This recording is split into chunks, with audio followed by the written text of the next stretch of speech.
waxaan saaxiibayaal ku soo dhawaada barnaamijka ciyaaraha gorahan oo kale ayaa daawataan horyaalka Premier League ayaa dib u soo noqonaya kadib waajibaadka xulalka oo ciyaartooydu ay ku maqnaayeen maanta horyaalka kulamada adag ayaa laga daawanaya kulanka ugu horeeya Chelsea iyo Leicester City halka sidoo kale kulan derby caawa gigada Anfield oo ku dhaxmari doona kooxaha kubadda cagta ee Liverpool iyo Arsenal koorse kulankaas aynu ka hormarno kulanka ugu horeeya ee maanta horyaalka Premier League laga daawanayo waxa kulankan u dhaxeeya kooxaha kubadda cagta ee Chelsea iyo sidoo kale kooxda kubadda cagta ee Leicester marka loo eego farqiga kooxahan u dhaxeeya horyaalka Premier League kala sareentiisu farqi weyn ayaa u dhaxeeya kooxda Chelsea waxay hogaaminaysaa horyaalka Premier League halka Leicesterna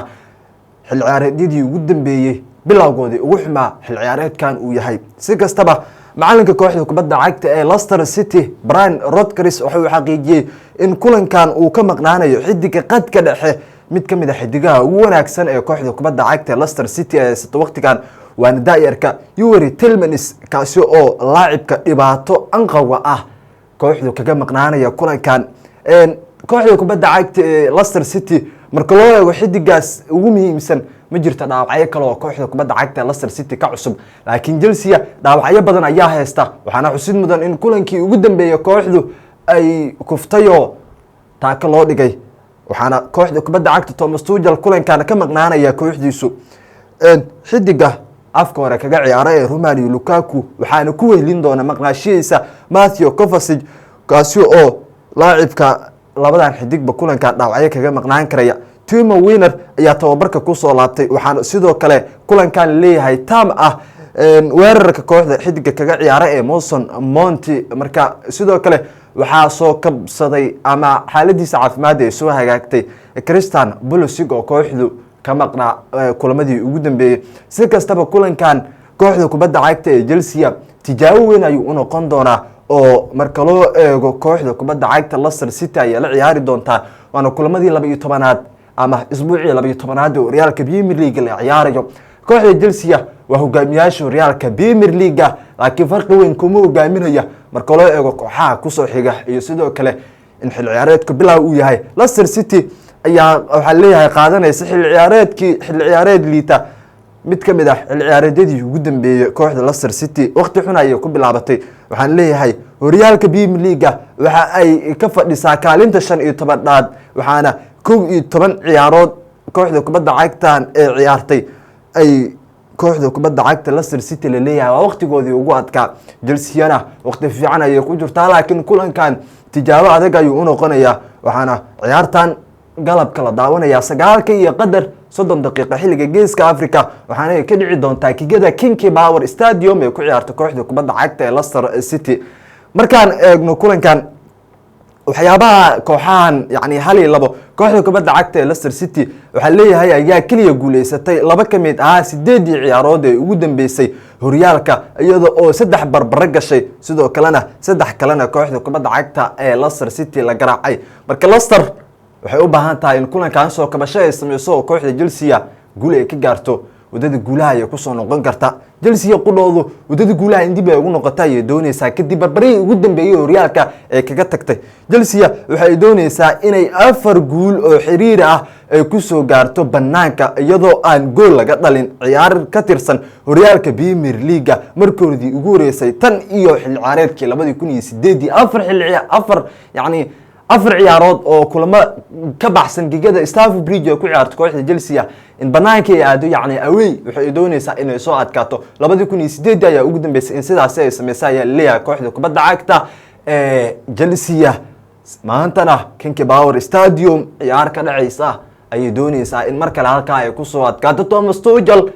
iyo sidoo kale kooxda Leicester City natiijada ka timaada waynu arki doonaa markaana kulanka ugu adag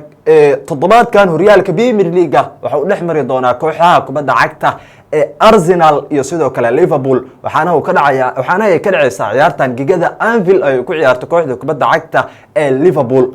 marka loo eego kooxahan saameyn kala duwan ay ku leeyihiin xil ciyaareedkan soconaya Liverpool qaab ciyaareed wanaagsan ay ku bilaabatay xil ciyaareedka inkastoo kulamadii ugu dambeeyay kooxdu si gaar ah labadii kulan ee ugu dambeysay ay lumisay 5 dhibcood kulan barbara ay gashay kulanna kooxdu Jordan Klopp waa laga adkaado kulankii ugu dambeeyay ayuu ahaa kooxda kubadda cagta ee Arsenal ayaa kuu soo hartay waqti fiican ayay ku jirtaa marka loo eego kulamadii ugu dambeeyay horyaalka Premier League 9 kulan waa unbeaten kooxda kubadda cagta Mikel Arteta mar kale ay doonayaan in caawa ay jiraan oo cagta ay mariyaan kooxda kubadda cagta ee Liverpool si kastaba kooxda Arsenal saddexdoodii kulan ay ugu waleysay xil ciyaareedkan waa laga adkaaday guuldarooyin xanuun badan ay ku bilowdeen isfaham badan ayaa ka jira laakiin waqtigan kooxda kubadda cagta Mikel Arteta xidigaha iyo sidoo kale tababaraha kooxdaasi hogaamiyay Arsenal Mikel Arteta kooxdan kulamo waaweyn ayaa la soo tijaabiyay marka loo eego in Manchester City ay ka soo adkaatay marka laga soo tago Leicester City ay soo garaacday kooxda kubadda cagta ee Arsenal halka Liverpoolna Chelsea iyo sidoo kale kooxda kubadda cagta Manchester City baraje ay la soo gashay kulamadii ugu waaweynaa ee laga xusi karo hadda kulamadii laga soo ciyaaray kooxahan si kastaba waxa leeyahay Liverpool xidigaha ka maqnaan kara kooxda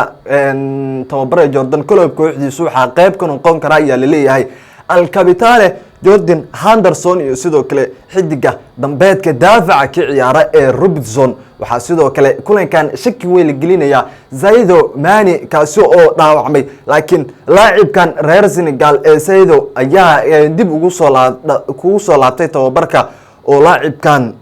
tababarkii ugu dambeeyay waxa leeyahay kooxdu uu ka soo muuqday taas waxay ka dhignaan kartaa in xulashada ama inuu doordo Jordan Klopp ay ku xiran tahay in xidigan garoonka ama kulankan caawa uu ku soo bilaawdo ee kooxdiisu ay ciyaareyso kooxda kubadda cagta ee Arsenal waxa sidoo kale kulankan shaki la gelinaya ama xidigaha ka maqnaan kara Liverpool marka loo eego xidiga muhiima waxaana qayb ka ah daayarka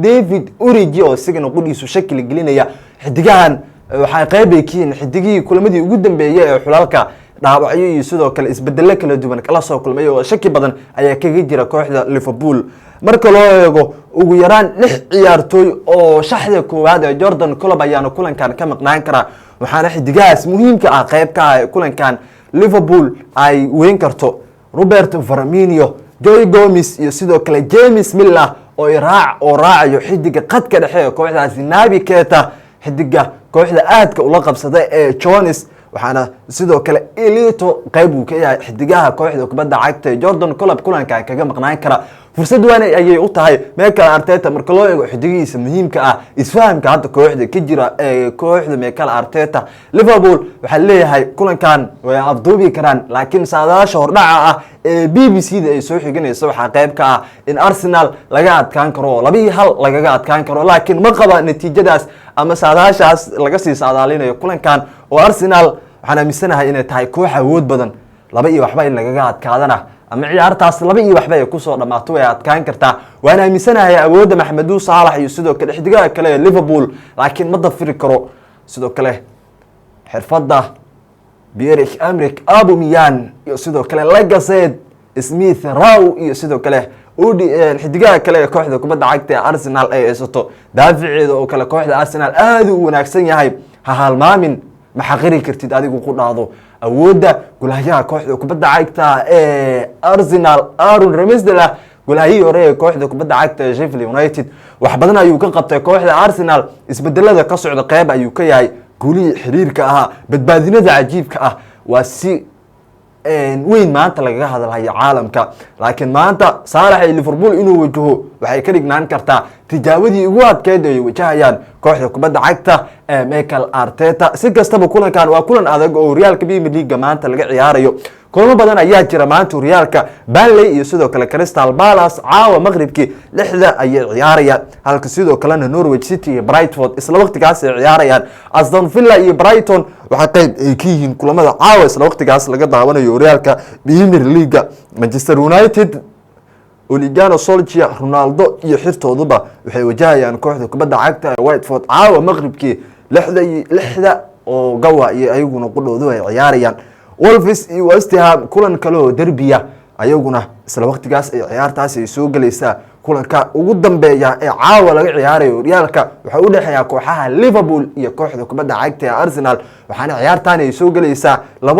2:30 daqiiqo waa fiidka caawa xilliga geeska Afrika kulamada natiijooyinka ka soo baxa barnaamijyadeena xiga ayaan ku eegi doonaa laakiin saadaasha kulamada laga filanayo qaybta hoose ee commentiga inagula wadaag si gaara kulanka Arsenal iyo Liverpool Chelsea guuldaradoodii ugu horeysay ma ka xambaari kartaa kooxda kubadda cagta ee Leicester City waxaan taa u leeyahay kulankii ugu dambeeyay kooxda Barca ayay gashay kulankan guuldaro ma loo xijin karaa Arsenal guuleeda xiriirka ma sii wadan kartaa